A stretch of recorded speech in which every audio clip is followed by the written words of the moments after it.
saya, mereka sudah rapat sendiri. Terus itu Ibu, terkait penyaluran yang di Balai Desa kemarin, Ibu dilibatkan nggak? Enggak. Dan dari bulan Juli juga saya nggak dilibatkan karena saya nggak mau, karena itu lepas dari TKSK. Katanya kita bisa menyalurkan tanpa TKSK. Oh, seperti itu. Iya. Kan saya bilang, kalau saya diajak penyaluran tanpa TKSK, saya angkat tangan karena saya menentang. Nah, seperti itu. Kalian itu saya nggak mau. Pokoknya jenengan terserah. Karena itu rapat pun tanpa dengan saya sih. Saya juga nggak tahu itu ada, tahu-tahu dia datang ke saya pas malam minggu, besoknya pencairan, minta izin tempat. Nah, kalau tanpa TKSK, saya rumah nggak boleh untuk penyaluran. Ya, kan seperti itu. Saya nggak mau, Pak. Saya berarti kan menentang. Awalnya mau di tempatnya Ibu. Iya. Nah, Tapi mereka nggak boleh, akhirnya pindah di Balai Desa. Balai Desa. Nah, cuman dia itu ngomongnya gini. Kan warung itu punya PKH, kan saya sebatas warung, kalau bukan rumah saya kan bukan.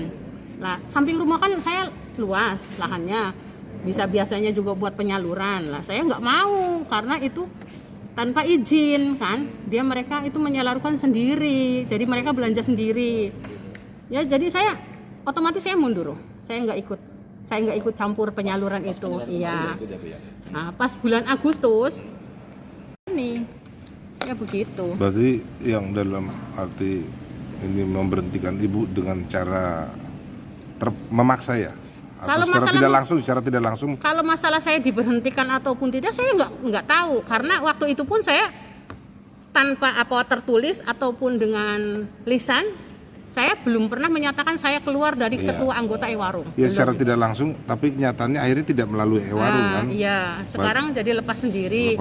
Dan nggak tahu itu saya itu masih dianggap ketua Ewarung atau tidak, ya saya nggak tahu. Menurut Ibu, kalau pelaksanaan pembagian itu di Balai Desa itu menyalahi aturan tidak? Kan itu menyalahi Pedum, Pak. Oh, Pedum? Iya, kan Pedumnya itu kan ada. Desa itu tidak berhak untuk menyalurkan di Balai Kira-kira Desa. kalau melanggar aturan Pedum itu ada sanksi apa bagaimana menurut Ibu? Ya kayaknya ya begitulah kira-kira nih. Cuman kan memang Pedum BNI kan seperti itu. Kalau kita kan menyaluri hukum seperti itu ya Pak. Kalau masalah Aturannya. aturan mainnya seperti itu ya kita ikuti aturan main, ya kan. Misalkan ada kronologi, ini berasnya seperti ini. Toh supplier juga mau. Pak, ini berasnya kurang bagus, kualitasnya Itu penyalurannya itu menggunakan kartu edisinya milik siapa? Kartu edisi nggak tahu. Pak, kartu untuk gesek mesin edisinya saya nggak tahu. yang di Desa Kelampok punya siapa? Nggak tahu. Karena Kalau saya kan nggak ikut. Kalau warungnya jenengan kartunya punya jenengan sendiri. Kalau Saya di nggak rumah. punya. Oh. Karena kita kan bukan agen, Kelampok itu bukan agen. Bukan agen ya. Hanya warung saja. Hanya warung saja. Cuman waktu dulu memang ada apa ya? Secara itu pertama sebelum-sebelumnya itu memang kita pinjam mesin edisi dari yang punya agen seperti itu. Penyalurannya kita pinjam edisi. Kemarin pinjam edisi di siapa dan siapa? Tidak tahu ya. Tahu. Nah, ini. Ya. Alamatnya Kelampok RT 3 RW 2. Ya, jabatan saya dulu memang ketua Ewarung. Nah, sekarang saya sudah kayaknya nggak ada konfirmasi lagi dengan saya karena bulan Juli itu ada penyaluran BPNT itu.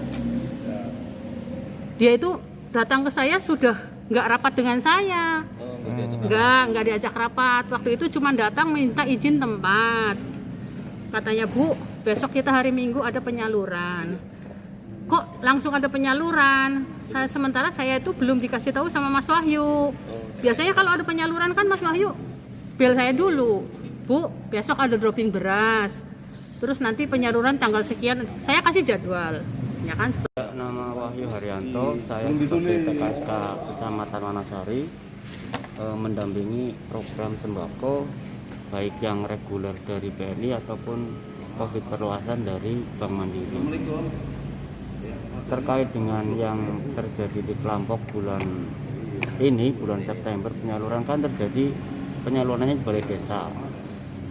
Awal bulan Agustus itu tempatnya di warung, karena memang sejatinya tempatnya itu di warung. Iya, berhubung waktu itu Bu Lurah mempertanyakan kenapa penyalurannya di balai desa, enggak di warung. Penyalurannya enggak di balai desa, kenapa? Itu Bu Lurah menanyakan kepada saya mengatakan sebenarnya di balai desa itu enggak boleh Bu, gitu. Terus karena Bu Lurah mempertanyakan itu lagi, akhirnya saya memperbolehkan. Ya udah Bu, untuk bulan September saya alokasikan untuk tempat penyaluran di balai desa. Seperti itu kronologisnya. Berapa?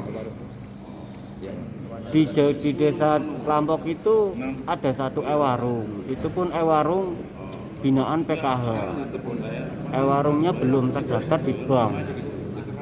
Untuk yang BNI karena belum punya edisi seperti itu. Kemarin yang penyaluran di balai desa itu Satu. katanya 6.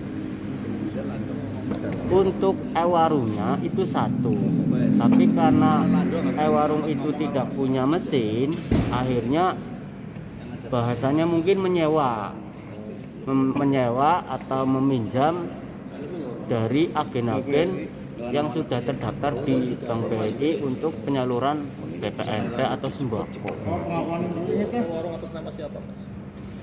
Kalau ewarung namanya lupa. Iya, kalau namanya lupa. Rekaman diri. Iya, 6 atau 5 saya kurang paham juga. Untuk berapa orang penyaluran?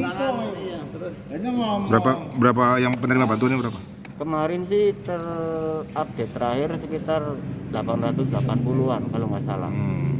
880 penerima. Seperti itu. Yang nge-share jadwal, Bu Amit Sewu, ini saya kirim jadwal untuk realisasi penyaluran program sembako bulan September. Tempatnya di balai desa. Itu setelah itu Ibu Lurah konfirm kan via WA. Mas Wahyu, saya menolak sebagian jadwal agen yang panjenengan kirim Kalau tidak diberi karena warung Klampok sudah mau membelanjakan komoditinya sendiri. Kalau nggak salah seperti itu. membelanjakan sendiri. Iya, sudah sih. Dia agen atau warung yang resmi ya monggo-monggo saja. Nah ini yang membelanjakan dari pihak desa apa warung? Kalau yang belanja sepengetahuan saya mungkin dari warung. Kalau pihak desa ataupun siapa saya kurang tahu juga. Seperti itu.